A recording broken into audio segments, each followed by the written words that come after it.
Praise the lord. ప్రభువైన యేసుక్రీస్తు వారి నామం పేరిట మీ అందరికీ కూడా నా హృదయపూర్వక శుభాది వందనాలు తెలియజేస్తూ ఉన్నా.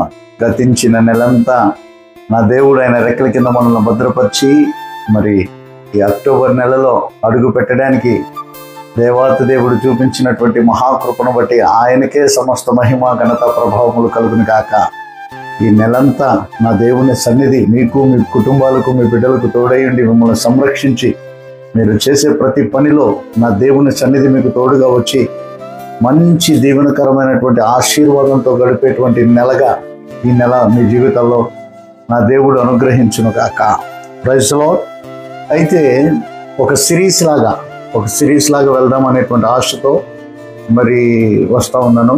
ప్రతిరోజు కూడా ఒక 3 నిమిషాలు ఒక సిరీస్ లాగా, అంటే ఎట్లా అబద్ధాన్ని గురించి ఒక రోజు, అహంకారాన్ని గురించి ఒక రోజు, అసూయను గురించి ఒక రోజు, కోపాన్ని గురించి ఒక రోజు, ఆలసత్వాన్ని గురించి ఒక రోజు, మోసాన్ని గురించి ఒక రోజు, నష్టాన్ని గురించి, లేకపోతే క్షమించకపోవడాన్ని గురించి ఒక రోజు, ఇలా సిరీస్ వైడ్గా చెప్దాం అనేటువంటి క్రమంలో ఈరోజు అబద్ధాన్ని విత్తితే నమ్మకం కోల్పోతామండి. అబద్ధాన్ని విత్తితే నమ్మకాన్ని కోల్పోతాం. సామెతల గ్రంథం సెలవిస్తూ ఉంది, అబద్ధమాడు పెదవులు యెహోవాకు హేయమని. ఈరోజు చాలామంది దేవుని బిడ్డలు చిటికమంటే అబద్ధం ఆడుతూ ఉంటారు. ప్రతి చిన్నదానికి అబద్ధం, నోరు తెరిస్తే అబద్ధం అనేది నీల మార్గం అయిపోయింది వారి జీవితాన్ని. అబద్ధం ఆడేటువంటి వాడు దేవుని బిడ్డగా ఎంచబడడు. అబద్ధం ఆడేటువంటి వాడు సాతానుకి పుత్రుడు. వాడు ఎవడంటే అబద్ధాలకు జనకుడు అంట. వాడే అబద్ధాలకు పుట్టినవాడు. సో దేవుని బిడ్డలమైనటువంటి నీవు నేను కూడా అబద్ధాలు ఆడుతూ ఉంటే, మన జీవితంలో సత్యం లేకపోతే ఇతరులు ఇక మనల్ని నమ్మరు.